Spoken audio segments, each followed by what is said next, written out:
প্রায় ১৫ বছর ধরে মাত্র ১৫০০ টাকা বেতনে চাকরি করছেন সুফিয়া খাতুন। কাগজে ১৫০০ টাকা, এখনো সেই ১৫০০ টাকা। শুনতে অবাক হলেও প্রতিদিন ৩ কিলোমিটার হেঁটে হাজির হন কর্মস্থলে। আমি আমার গোষ্ঠী এসে টুকটুক করে আসি কর্ম করি আস্তে আস্তে টুকটুক করে এবার বাড়ি যাই। বয়সের ভারে নুয়ে পড়েছেন সুফিয়া খাতুন। হাঁটতে কষ্ট হলেও প্রতিদিন পায়ে হেঁটে হাজির হন কর্মস্থলে, তবুও বাড়েনি বেতন।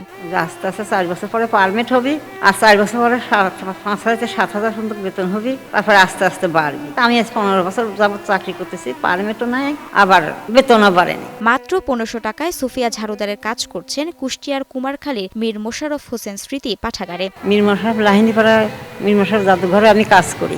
এ স্বল্প টাকায় চলে তার ৭ সদস্যের পরিবার। একদিনও কাজে ফাঁকি দেন না তিনি। সংসারে ৬ জন লোক খানে এলাম, আমার আমি না একটা না এখানে কাজ করি, আমি কোথাও যাইনি, আমি এখানে পড়ে থাকি। বিধবা সুফিয়া প্রায় ২০ বছর আগে স্বামীকে হারিয়েছেন। এখন তার ছেলের ২টি কিডনি বিকল। প্রতি মাসে লাগে ৩,০০০ টাকার ওষুধ, অথচ সুফিয়ার আয় মাত্র ১৫০০ টাকা। ছেলেটার ভাল কিডনি নষ্ট, সব হার্টের সমস্যা। এখন সে বিছানায়, সে ঢাকায় ডাক্তারের কাছে আছে। আমি এখন তার চিকিৎসা করি। যা কিছু ছিল আমার জিনিসপাতি, ছাগল গরু মুরু যা ছিল বেচা বিক্রি সম্পূর্ণ শেষ। চাকরি আছে কিন্তু কোনো স্থায়িত্ব নেই, নেই নিয়োগপত্র, নেই পেনশন। আমি এখন কি করবো, নাতিপুতি নিয়ে আমি এখন কষ্টের ভিতরে পড়ে আছি। তার পড়াশোনা করাতে পারতেছি না, তার আমি লেখাপড়া কি খাতা কলম দিতে পারছি না, তার পেটের একটা ভাতই আমি দিতে পারতেছি না, তার আমি লেখাপড়া কি দিয়ে করাবো।